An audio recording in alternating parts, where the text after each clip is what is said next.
আমরা এখন চলেছি প্রতিকুর রহমানের সঙ্গে ডায়মন্ড হারবার কেন্দ্রে বামফ্রন্ট মনোনীত কংগ্রেস সমর্থিত প্রার্থী প্রতিকুর রহমান আশুতি 1 নম্বর অঞ্চল পরিক্রমা করছেন।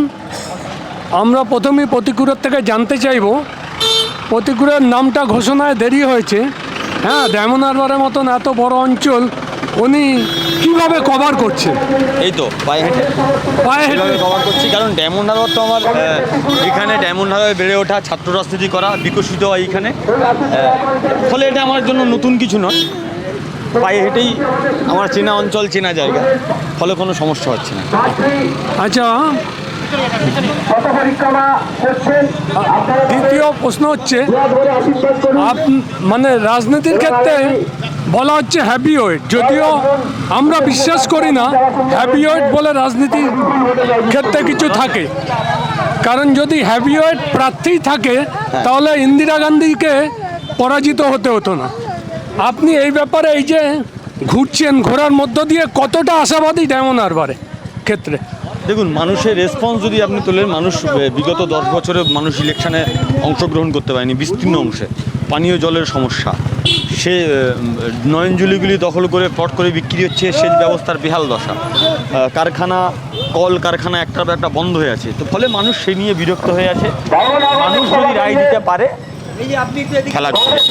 আচ্ছা, আপনার কাছে একটা আমি জানতে চাইব, আপনি বিজয়ী হলে ডায়মন্ড হারবারকে কীভাবে দেখতে চান বা কীভাবে ডায়মন্ড হারবারের উন্নয়ন করতে চান? দেখুন, অবশ্যই প্রথম টার্গেট হবে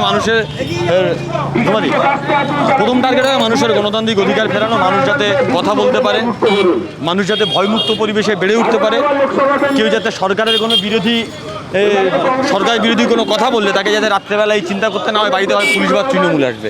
এই ভয়মুক্ত পরিবেশ যেখানে মানুষ কথা বলতে পারে, ফ্রিডম অফ স্পিচ থাকবে, কলকারখানা কর্মসংস্থানের জন্য আওয়াজ উঠবে। স্বাধীনতার এত বছর পরে ডায়মন্ড হারবার লোকসভা কেন্দ্রে মানুষ পানীয় জল পায় না। আসসালামু আলাইকুম। পানীয় জল পাচ্ছে না, গোটা ডায়মন্ড হারবার লোকসভা কেন্দ্রে কোথাও পানীয় জলের সমস্যা, ফলে পানীয় জলের সমস্যা নিবারণ করা, মানে আমরা মানুষের কাছে আছি, মানুষ যে সমস্যাগুলো বলছে সেই সমস্যাগুলো নিয়ে মানুষের সেগুলো নিবারণ করার চেষ্টা করি। আচ্ছা, আরেকটা প্রশ্ন, আপনি শিল্প নিয়ে যখন করলেনই, ডায়মন্ড হারবার অঞ্চলে মোটামুটি মেটিয়া ব্রিজ এলাকায় যথেষ্ট ভালো শিল্প আছে, মানে বিশেষ করে গার্ডেনরি শিপ বিল্ডার্স অ্যান্ড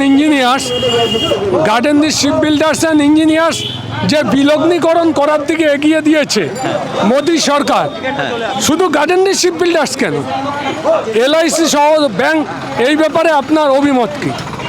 কি বললেন? সরি, এই শিল্প সৃষ্টি, শিল্পর ব্যাপারে যে কথা বলছেন, শিল্পকে যে বেসরকারিকরণ করা হচ্ছে, আপনি জয়ী হলে আপনার এলাকাতেই গার্ডেনরি শিপ বিল্ডার। নরেন্দ্র মোদী সরকার বেসরকারিকরণ করার চেষ্টা করছে, গোটা দেশ তো বেঁচে দিচ্ছে। মানে বলে না যে কোনো বাবা যদি ছেলের জন্য সম্পত্তি রেখে যায় আর ছেলে যদি সেই সম্পত্তি বেঁচে খায় তাহলে সেই ছেলেকে নালায়েক বলে। ভারতবর্ষের মাটিতে যে সম্পদ ভারতবর্ষের জনগণের জন্য রাখা হয়েছিল, সেই সম্পদ যেভাবে দেশের সরকার বিক্রি করে দিচ্ছে, যে কোল ইন্ডিয়া হতে পারে, অয়েল হতে পারে, জল জমিন জঙ্গল হতে পারে, প্রতিদিন সব কিছু বেচে দিচ্ছে নরেন্দ্র মোদী সরকার। আমার তো মাঝে মাঝে মনে হয় উনি ওয়েলএক্স কোম্পানির ব্র্যান্ড অ্যাম্বাসাডার। ওয়েলএক্সের স্লোগান আছে না, বেচ দে, তখন তো মাঝে মাঝে মনে হয় উনি ওয়েলএক্সের ব্র্যান্ড অ্যাম্বাসাডার। তো ফলে এই রেল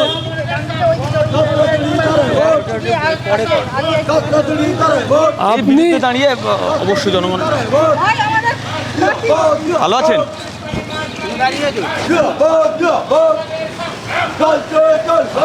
আপনি তাহলে ডায়মন্ড হারবার নিয়ে যথেষ্ট আশাবাদী, আপনি আশাবাদী তো ডায়মন্ড হারবার নিয়ে? দেখুন, প্রথম কথা হচ্ছে, আমরা যারা বামপন্থী রাজনীতি করি, ছোট থেকে আমরা একটা জিনিস শিখি, বামপন্থী একজন কমিউনিস্ট কোনোদিন হারতে পারে না, তার জীবনে হয় হার আছে নয় শেখা আছে।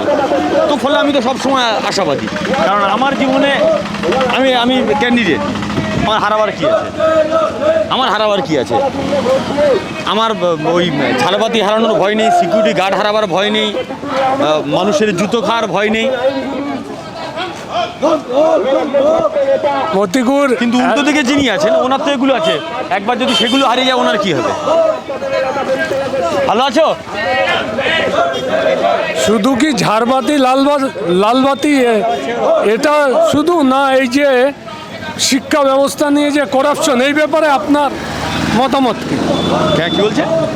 শিক্ষা নিয়ে এই যে করাপশন সামনে আসছে, শুধু কি শিক্ষা নিয়ে করাপশন? যেখানে হাত দিচ্ছে সেখানেই তো করাপশন, গোটা সরকারটাই তো করাপ্টেড হয়ে আছে। ভালো আছেন?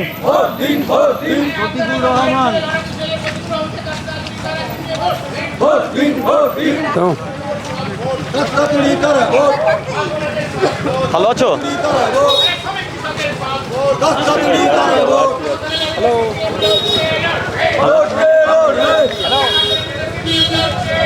ঠিক আছে প্রতিকূল, তোমাকে ধন্যবাদ জানাচ্ছি সুস্মিত Thank you. বাংলা চ্যানেলের পক্ষ থেকে। Thank you.